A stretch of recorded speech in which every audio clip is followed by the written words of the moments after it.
Myftinia Shkodër ka nisur javën e aktiviteteve kushtuar haxhilerëve shkodran. Aktiviteti u zhvillua në xhamin e Bubekër, ku mes emocioneve dhe lutjeve, Myftiu i Shkodrës Imam Muhamet Sytari ju drejtua haxhilerëve me disa këshilla dhe mesazhe frymëzuese.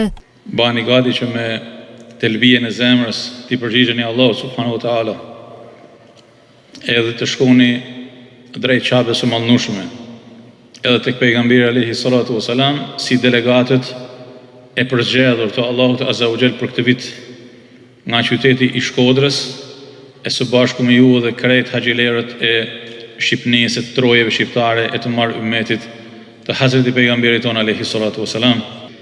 Ju mjafton nerë dhe krenari legjitime që pejgamberi alayhi salatu wasalam na ka mësuar një dua të madhe me e ba ne për ju, e pastaj me ju akujtu ju me u lut për ne.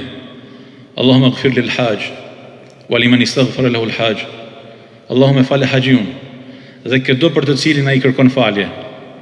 Që të thush ju në vendet e shenjta, edhe ne në vendet e shenjta të kësaj toke, në xhamitë e Allahut Azza wa Jall, duke u lut për njëri tjetrin. I ftuari veçantë i kësaj tribune fetare ishte Myftiu i Tiranës Imam Bilal Teqia, i cili dha disa mësime të vëra për besimtarët që do të nisen drejt vendeve të shenjta. Allahu xhaleshanu caktoi një shtëpi, pra, një faltore të begat që të kryet haxhi, prandaj kryeni haxhin. Liyashhadu manafi'a lahum. Për çfarë qëllimi? Wa yadhkuru smallahi ala ma razaqahum. Që ata të jenë prezent dhe të ndjejnë vetë, të jetojnë vetë mirësitë dhe begatit, mirësitë e dynjas dhe të ahiretit, pra kur të shkojnë në këtë udhim që është udhimi i jetës.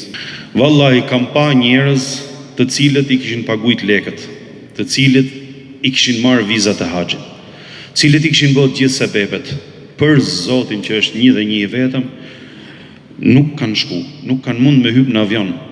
O i kanë zgjedh Allahu i sebep, ose ju ka bo sebep i gjë tjetër dhe janë pengu me shku në haxh. Në momentin që të veshim ihramin, imagjino zhvishesh nga të gjithë preokupimet edhe nga të gjithë teshat e dynjas, nga të gjithë gjërat e dynjas, punët e dynjas, sepse je duke shku mysafiri Allahu xhaleshanu. Guri zi, kur japim shenjën, nëse nuk mundemi neve që ta puthim nga afër, se ka shumë kallaballik, elhamdulillah. Niyetin e tavafit bëhem me shpirt, kur ta japësh ndjejat e që po bën. O vëllezër dhe motra, vallahi, gjithë kjo mirësi që po themi neve, si thot Abdullah ibn Mas'udi, tabi'u bayna al-hajj wal-umra fa innahuma yanfiyan al-faqra wadh-dhunub. Pasojeni haxhin me umre, pasojeni haxhin, ndiqeni njëra pas tjetrës, pra pasojeni haxhin me umre dhe umren me haxh, sepse ato kanë dy qëllime. E para fshin varfërinë për këtë dynja, e dyta fshin gjunafet. Ky aktivitet do të vijojë me seancat e trajnimit teorik dhe pyetje-përgjigje të ndryshme me haxhilerët shkodran të këtij viti, që e kalojnë numrin e 100 besimtarëve.